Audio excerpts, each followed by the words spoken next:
Picture buying a brand new wardrobe. You drive to an enormous store on the edge of town, you wander through it until you find the one you want, then you write down a code, walk into a towering warehouse, find the right flat cardboard boxes yourself, and heave them onto a trolley.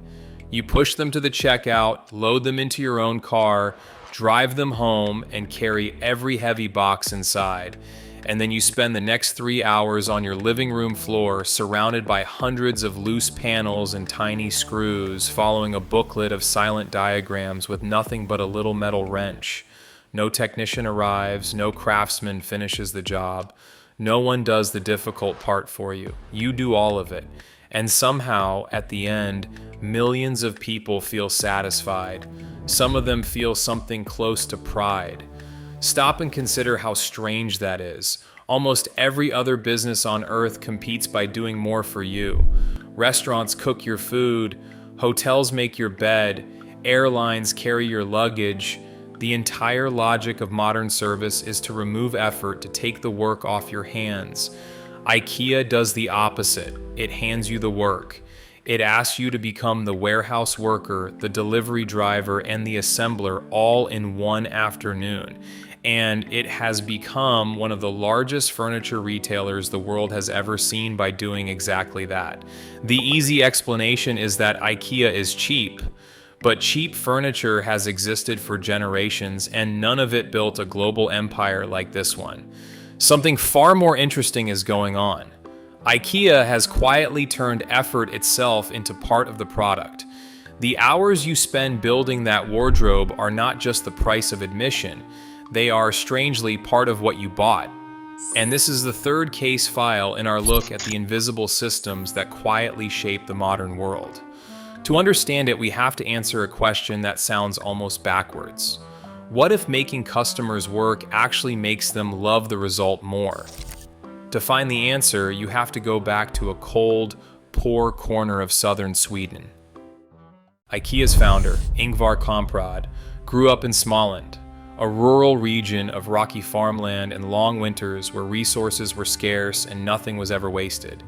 If something broke, you fixed it. If you could build it yourself, you did. Thrift was not a virtue there, it was survival. And that mindset would become the DNA of the company he founded in 1943 when he was still a teenager. At first, IKEA did not sell furniture at all. It was a tiny mail-order business peddling cheap, everyday goods, pens, wallets, picture frames, watches. Furniture came later. And when it did, Kamprad noticed something about the whole industry that struck him as almost absurd. Traditional furniture stores competed through elegant showrooms, commissioned salespeople, home delivery, and fully assembled products. Every one of those services was piled onto the final price, and no one had ever stopped to ask whether customers actually wanted to pay for all of them. So Kamprad asked a different question, one that would reshape an entire industry. Not how do we sell more expensive furniture, but what costs are customers willing to give up if it makes furniture dramatically cheaper? The breakthrough, as these things often do, came almost by accident. In the mid-1950s, one of IKEA's early employees, a man named Gillis Lundgren, was trying to fit a table into his car to take it to a photo shoot. It would not fit, so he did the obvious thing. He unscrewed the legs and laid the pieces flat. And in that small, frustrated moment, the future of the company appeared. If a table could be broken down and packed flat, everything changed. It would take up a fraction of the space. Far more of them would fit in a truck. Fewer would be damaged in transit. Customers could carry them home themselves. And the price could fall and fall and fall. That moment did not invent flat pack furniture, but it helped turn flat pack design from an occasional packaging solution into the foundation of IKEA's entire business model. What looked like a simple packaging decision would eventually rewrite the economics of furniture. Because the flat box did not just change how furniture was shipped, it changed how furniture had to be designed in the first place. A traditional table could be built first and boxed later. An IKEA product had to be imagined from the very beginning as a set of components that would fit efficiently inside a slim rectangular package. Every wasted centimeter of empty space inside that box was money quietly bleeding away because it meant fewer units per truck, more journeys, higher costs, and ultimately a higher price. So IKEA began treating empty space almost like wasted raw material. The designer could no longer think only about how a piece looked in a living room. They had to think about its entire journey. Through the factory, the warehouse, the truck, the store, the elevator, the car, and the apartment doorway before it ever became furniture. This produced one of the most important and counterintuitive ideas in the whole company. IKEA often designs backwards. Most businesses create a product, add up what it costs, tack on a profit, and arrive at a price. IKEA frequently starts with the price. It decides what a bookshelf should cost so that ordinary people can afford it, and then it works backwards, engineering the materials, the components, the packaging, and the supply chain to hit that number. The company calls its design philosophy democratic design, balancing 5 things at once: form, function, quality, sustainability, and low price. And that last one, low price, is not a discount slapped on at the end. It is a constraint baked in from the first sketch. That single reversal forces a relentless hunt for tiny efficiencies. Can one part do 2 jobs? Can this use less material without wobbling? Can the box get 2 centimeters narrower? Can the customer handle the final step? No single saving matters much. But multiplied across hundreds of millions of units, those tiny savings become an almost unbeatable advantage. And notice who that last question hands the work to. You. This is where the store itself becomes a machine. A classic IKEA is split into distinct worlds. First, the showroom, where you walk through complete furnished rooms, a bedroom with the wardrobe open and the lamp glowing, a living room arranged just so. Then the market hall of smaller goods. And finally, the self-service warehouse, where the dream you admired upstairs is reduced to a code, an aisle number, and a flat box you must find and lift yourself. Step by step, the store quietly transfers the labor of retail onto the customer. You identify the item, you locate it, you collect it, you transport it, you carry it home, you assemble it. Each of those tasks would traditionally require paid staff, delivery trucks, and installers. At IKEA, you do them, and in exchange, the price drops. Now, on the surface, this looks like a simple, almost cynical trade. IKEA does less, you do more, the price falls. But if that were the whole story, the effort would just feel like bad service, and people would resent it. Instead, many walk away happier. And that is because of something the company stumbled into long before anyone had a name for it. Efficient logistics can explain why the furniture is cheap. It cannot explain why people feel more attached to a wobbly shelf they built themselves than to a flawless one delivered to their door. For that, we have to look inside the human mind. In 2012, 3 researchers, Michael Norton of Harvard, Daniel Moshon, and Dan Ariely, published a study that gave this phenomenon its name. They ran a series of experiments in which people assembled simple things, including plain IKEA storage boxes, folded origami, and built Lego. Then they measured how much people valued their own handiwork compared to identical items made by someone else. The result was remarkably consistent. People consistently valued the things they had built with their own hands far more highly. By one measure, they were willing to pay well over half again as much for the very same object, simply because they had assembled it. The researchers called it fittingly the IKEA effect, and they summed it up in a single phrase: labor leads to love. But the most important finding was not that effort created value, it was the condition attached to it. The effect only appeared when the labor succeeded. When participants failed to finish what they were building or were made to take their creations apart again, the magic vanished. The extra value evaporated. People did not treasure the object because it had been difficult. They treasured it because completing it made them feel capable. The finished thing was proof of their own competence, physical evidence that said, I understood this, I solved it, I built this, and that completely reframes what IKEA is really doing when it hands you that flat box. It is not simply dumping free labor on you, it is handing you a carefully calibrated challenge. Think about everything that has already been done before the box reaches you. The hard engineering is finished, the dimensions are calculated, the holes are pre-drilled, the right screws are counted out.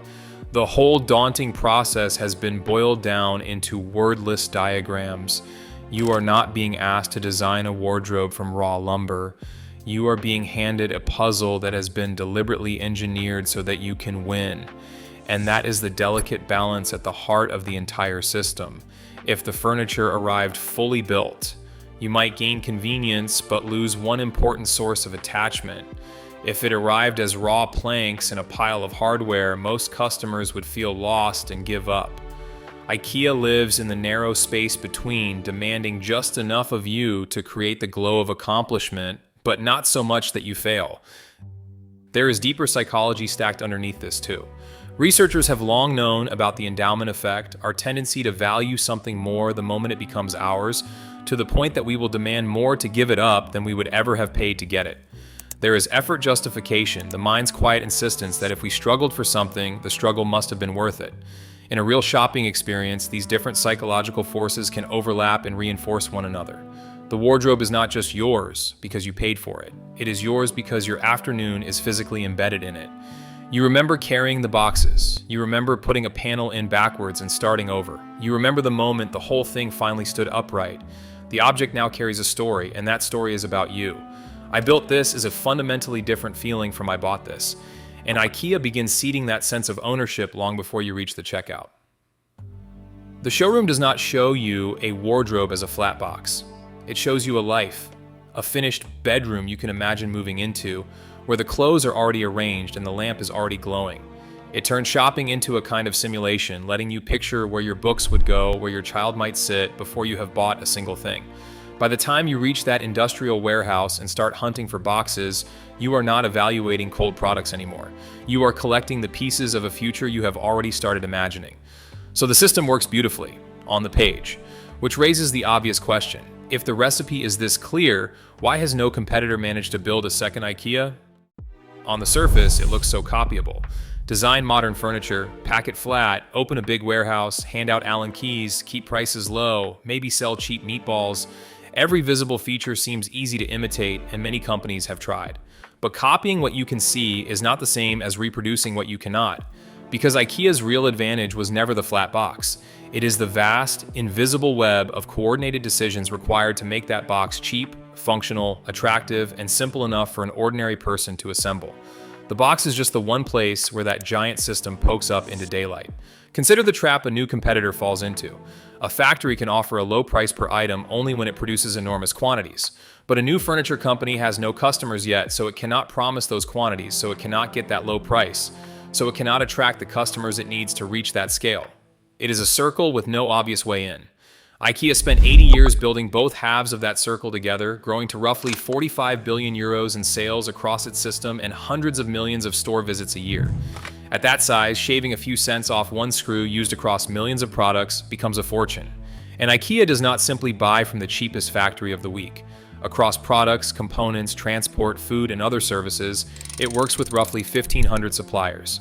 Many are long-term partners that have spent years learning alongside IKEA how to reduce costs without destroying the product's function or value. A rival can send a factory in order. It cannot instantly reproduce decades of shared knowledge. Then there is the coordination itself. In most companies, the designer, the engineer, the packaging team, the logistics team, and the retail floor all work in separate silos. At IKEA, they are all designing the same object at once, from their own positions in the chain, each one constrained by the others. A competitor can photograph the finished chair. It cannot see the hundreds of rejected versions that were too heavy, too wasteful to ship, or too confusing to build. It cannot see the culture, shaped by that tradition of Swedish thrift, that treats every unnecessary cost as a problem to be questioned and removed. And this is the part that is truly hard to steal. A company can print its values on a wall. It is far harder to actually choose the cheaper path over and over for decades, when an executive could boost this quarter's profit by quietly raising a margin, when a designer wants to add one more elegant flourish, When a manager is tempted to widen the product range just to feel safe, bit by bit, A would be imitator preserves free delivery, keeps a big sales staff, expands the catalog, and ends up as an ordinary, expensive furniture store wearing Scandinavian clothing. It copied the features and missed the system. And here lies the deepest lesson buried inside that flat cardboard box, one that reaches far beyond furniture. We tend to assume the best companies win by doing more for us, more service, more convenience, less effort. IKEA reveals a more subtle truth. Not all effort is the same. There is a crucial difference between friction that drains you and friction that rewards you. Being forced to repeat your information, wait for no reason, or fix a company's mistake is pure inconvenience, and we hate it. But effort that leads to a lower price, more control, or the quiet pride of having made something can feel completely different. What really matters is whether that work hands the customer a genuine share of the value it creates. That is the line between participation and exploitation, and customers feel it instantly. A self-checkout that saves you time feels like a gift. The same machine used to cut staff while you stand in a longer line feels like unpaid labor. Furniture assembly that ends in an affordable shelf and a spark of pride feels like a fair bargain. The identical task, sabotaged by a missing screw and an impossible diagram, feels like an insult. IKEA's genius is that it does an enormous amount of invisible work so that you can do a small amount of visible, rewarding work. The easier the assembly looks to you, the harder its hidden system has had to labor to make it so. Once you see this, you start noticing it everywhere. A search engine does not create your question, you do, and it organizes the answer. A social network produces almost none of its own content, its users do, and it structures and distributes theirs. A creative app gives you a blank canvas and a set of tools, and you supply the meaning. In every case, the strongest systems do not remove you from the process. They give you a role inside it, and let you keep a share of what you help create. Participation breeds attachment, and attachment is one of the most durable advantages a company can ever build. So the next time you sit on your living room floor, sorting screws and squinting at a wordless diagram, look past the furniture for a moment and look at the arrangement itself. Notice how IKEA turned imagination into selection, selection into boxes, boxes into effort, and effort into attachment. The factory manufactured the parts. IKEA engineered the entire system around them. But you performed the final transformation. You took an anonymous stack of boards and hardware and turned it into something that belongs inside your life. And that is the real reason IKEA makes you build your own furniture. Not only because it saves the company money, though it does, not only because a flat box is cheaper to ship, though it is, but because when the work succeeds, it quietly converts an ordinary customer into a creator and turns a cheap wooden shelf into something a little harder to part with. The flat box, it turns out, was never unfinished furniture. It was an invitation. And the strongest empires, as we keep discovering, rarely win by doing everything for you.